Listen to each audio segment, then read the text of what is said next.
Hey guys, so continuing from where we left off last time, I continued to try to talk to Sandy about alignment.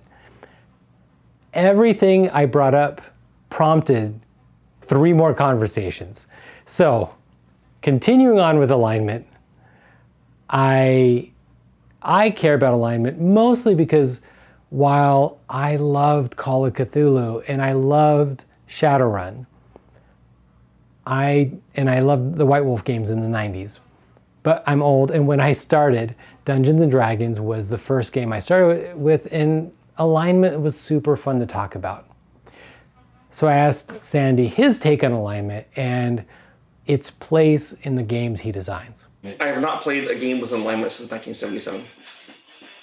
So I design games that use it. Yeah, because it's there. But it's like, so I know about alignment, but it's mostly intellectual now. And even when I played it, it wasn't really that big a deal. I would just say stuff like, hey, you shouldn't pick that guy's pocket. You're supposed to be a paladin. So in the context of alignment, even though Sandy doesn't normally use alignment, he used the concept of alignment in Planet Apocalypse from this idea that there is something below hell.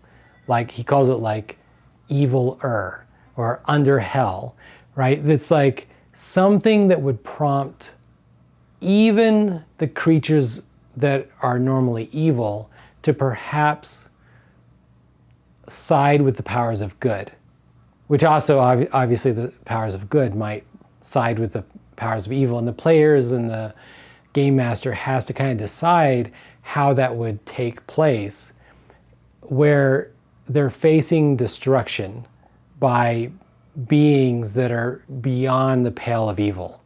So that's Planet Apocalypse, and here's Sandy talking about what it might be like when evil things have to side with beings of pure good like paladins. And then if Orcus is or Demogorgon is fighting the underhell monsters and the fiends, then is he going to work together with your paladins to fight them? Because they're going to destroy the whole world and set up some everything? And that's a really interesting thought. No. And that's part of the fun of that game, Planet Apocalypse for 5e, because that's a decision that is being made by the game master and the players.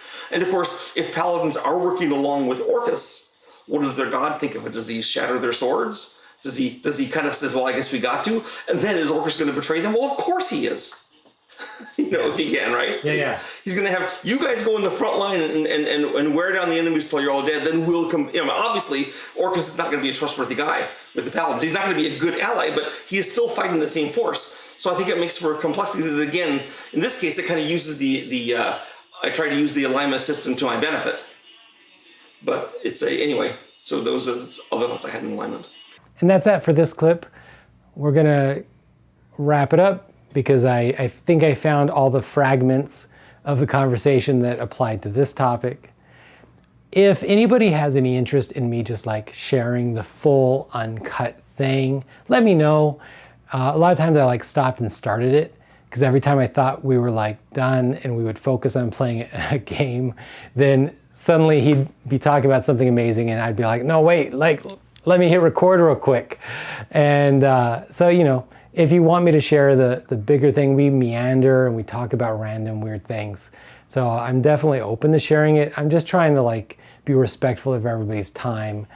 And, so with that, as always, I appreciate it if you click like, click subscribe, do all those things. And I hope everyone's doing great. I am still sharing board game stuff. I have some board game live plays I'm gonna be sharing soon. And then the shorts have little mini game factoids about different figures. I'm starting with Cthulhu Wars, but then I'm gonna be doing a ton. And then I also am gonna be diving into some more strategy guide stuff. So I'm gonna start with Cthulhu Wars content because I have the Dunwich Horror expansion, but then I will be doing more in other games. I have a bunch of Everdell stuff and I really love worker placement games, so I want to dive into that. But with that, bye guys.